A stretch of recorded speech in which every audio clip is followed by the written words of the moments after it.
حضرت سیدنا فاروق اعظم رضی اللہ تعالیٰ عنہ کی زندگی کے آخری ایام میں جب آپ پر حملہ کیا گیا تو ہر وقت جسم سے خون جاری رہتا،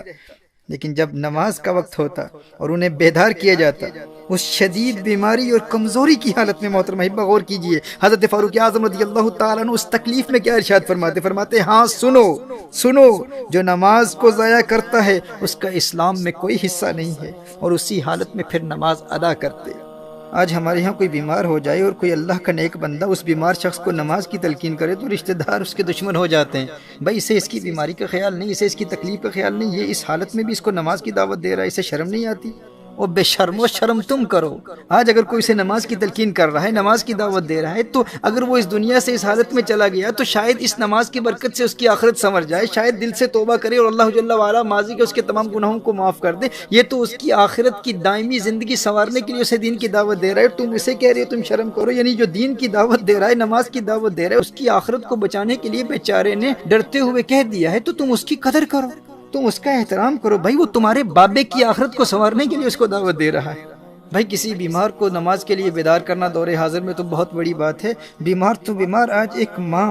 اپنے 4 سال کے بچے کو صبح کے وقت اسکول کے لیے بیدار کرنے میں کوئی تکلیف محسوس نہیں کرتی، لیکن 15-16 سال کے بچے کو فجر کے وقت جگانے کے عمل کو شدت پسندی اور ظلم سے تعبیر کرتی ہے کہ یہ ظلم ہو رہا ہے۔ بھائی یہ تھکا ہوا ہے بیچارہ، اس کی عمر ہی کیا ہے، ابھی چھوٹا بچہ ہے، لیکن وہ 4-5 سال کے ننھے بچے کو اسکول کے لیے بیدار کرنے میں کوئی تکلیف محسوس نہیں کرتا، کوئی اسے ظلم نہیں کہتا، کوئی ماں یہ نہیں کہتی کہ اس پر ظلم ہو رہا ہے، یہ کم سن بچہ ہے، کم عمر بچہ ہے، اس کو اس وقت بیدار نہ کرو، اس کو اس وقت تکلیف کیوں دے رہے، کوئی نہیں کہتا۔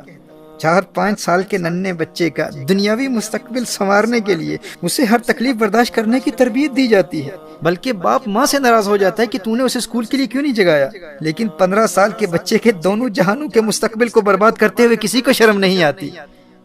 اپنی ہی اولاد کو جہنم کی آگ میں جلنے سے بچانے کی نہ باپ کو پرواہ ہوتی ہے، نہ ماں کو پرواہ ہوتی ہے۔ لیکن میرے دوستو پتہ اس وقت چلے گا جب قیامت کے روز یہی اولاد اپنے والدین کو گریبان سے پکڑ کر جہنم کی آگ میں دھکیل رہی ہوگی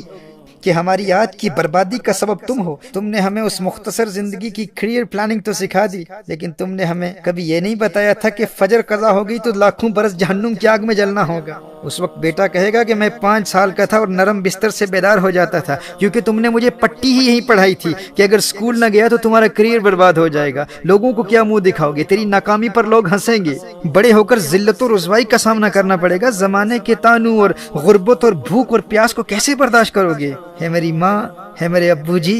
تم نے پیٹ کی عارضی آگ سے تو ڈرایا تھا، لیکن افسوس کہ اس دن کی آگ کے بارے میں تم نے ہمیں کبھی کچھ بتایا ہی نہیں۔ آج تمہاری وجہ سے میں جہنم میں جا رہا ہوں، جانے کتنے برس جہنم کی آگ میں جلوں گا، اور سب سے بڑی محرومی تو یہ ہے کہ میں خود کو نیک سمجھتا تھا، لیکن آج میرے ماتھے پر لکھا ہوا ہے کہ میں اللہ کے حق کو ضائع کرنے والا ہوں، میں اللہ کے غضب اور ناراضگی کے ساتھ مخصوص ہوں، اور آج تیرا بیٹا اللہ جل وعلا کی رحمت سے مایوس ہے۔ اے میرے والدین، آج آپ کی وجہ سے میں فرعون، حامان، قارون اور ابی بن خلف جیسے اللہ کے دشمنوں کی صفوں میں کھڑا ہوں۔ کیوں؟ آخر کیوں؟ یہ ظلم مجھ پر کیوں کیا؟ آج اللہ کی ساری مخلوق میری پیشانی پر لکھی ہوئی ان عبارتوں کو پڑھ رہی ہے۔ ابو جی دنیا کی نظروں اور دنیا کے طعنوں سے تو ڈراتے تھے، لیکن اس دن کی رسوائی کا ذکر بھی نہیں کیا، مجھے کبھی بتایا ہی نہیں کہ یہ دن بھی آنے والا ہے۔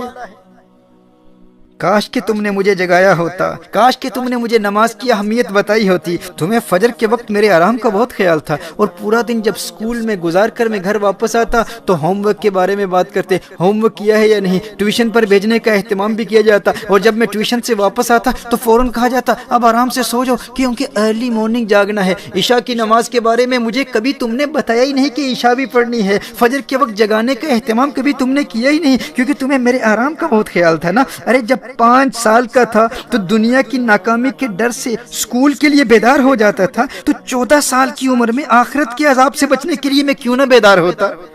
کاش کہ تم نے مجھے جگایا ہوتا، کاش کہ تم نے مجھے نماز کی اہمیت بتائی ہوتی۔ میرے بھائیو، اپنا اور اپنی اولاد کا دنیاوی اور اخروی مستقبل سنوارنے کے لیے آج بیدار ہو جاؤ۔ مرنے کے بعد تو سب بیدار ہو ہی جاتے ہیں، اس وقت تو سب کو سمجھ آ جاتی ہے، لیکن سمجھدار وہی ہے جو دنیا میں سمجھ جائے، کیونکہ وہاں تو سب سمجھ جائیں گے اور وہاں سمجھنے کا کوئی فائدہ نہیں۔ حقیقی سمجھدار وہی ہے جو اس دنیا میں سمجھ جائے۔